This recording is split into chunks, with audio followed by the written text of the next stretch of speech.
Just tell us a little bit about Stephen.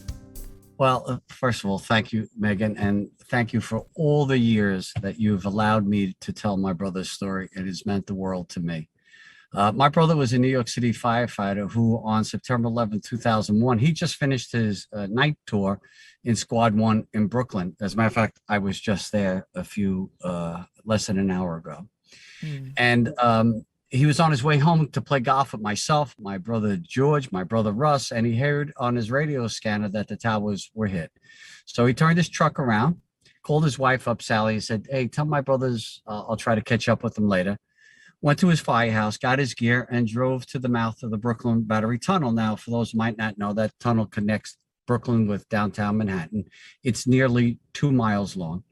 It was closed for security reasons because cars were abandoned and they didn't want anyone coming into New York other than first responders, but they couldn't get the fire trucks through anymore because everything was abandoned. So he strapped 60 pounds of gear on his back and ran through that tunnel, came out the other side. And, you know, I was just listening to your previous segment and your introduction here when you were saying that people were faced with a horrific decision. So my brother came out of that tunnel and he saw 2 buildings, the Twin Towers, inflamed, and people that were faced with a decision to jump or burn, the people above the fire line. And that's what has to be told, that story.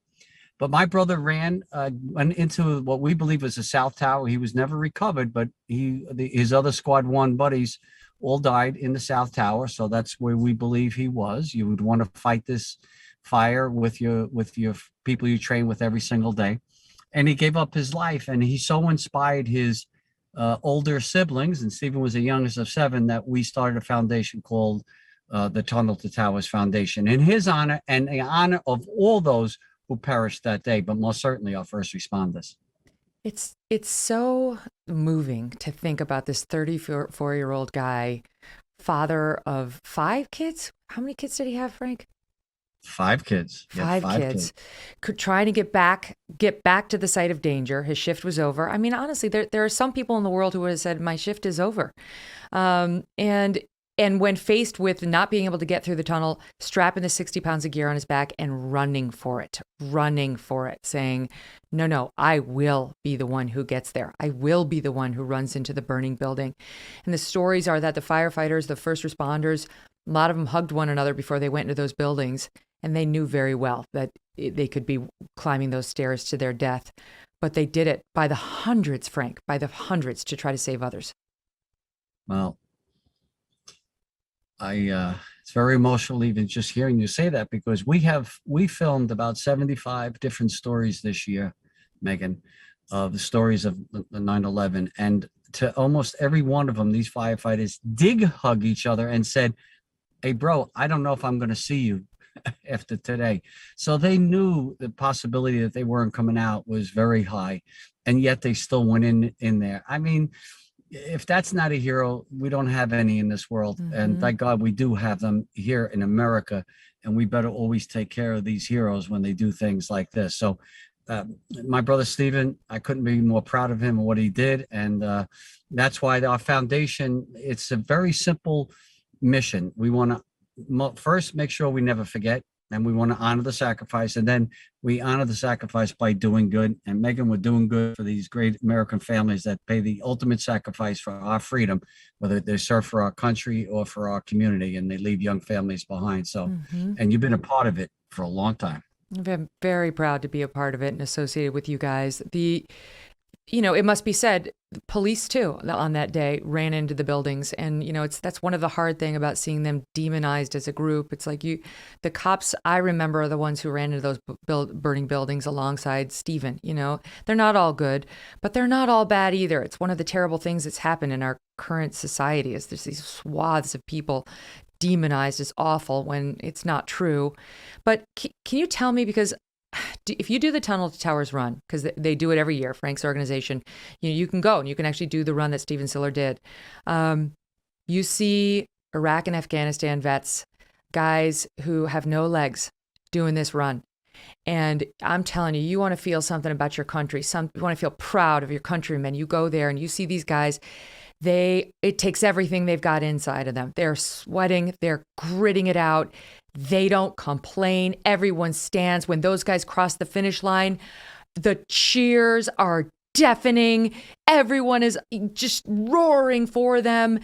I don't know. It's like it makes you feel something. It makes you remember why you love this country, why you love our military. It's yet another reason to do it. But what we're really there for is to support severely injured veterans and other people in law enforcement who have lost their primary wage earner in the line of service and so on. Right, Frank? I mean, we're there to try to help guys get home so they can live something close to a normal life. Correct. And, you've done the run. You've seen it, these great heroes that gave their bodies for our country. Megyn, we have hundreds and hundreds of Gold Star families that come out and run the race in honor of their loved one that gave their life. We have we lost 13 service members recently in Iraq, 13 that we shouldn't have lost by any means. I talked to Gold Star families after that, and no, they're distraught. They're distraught. But here's the one thing: the Tunnel to Towers Foundation. We know that the widow of United States Marine Corps Lance Corporal Riley McCullum, his wife Jenna, is going to be giving birth in a couple of days. And you know what? I'm going to talk to her tomorrow on 9/11.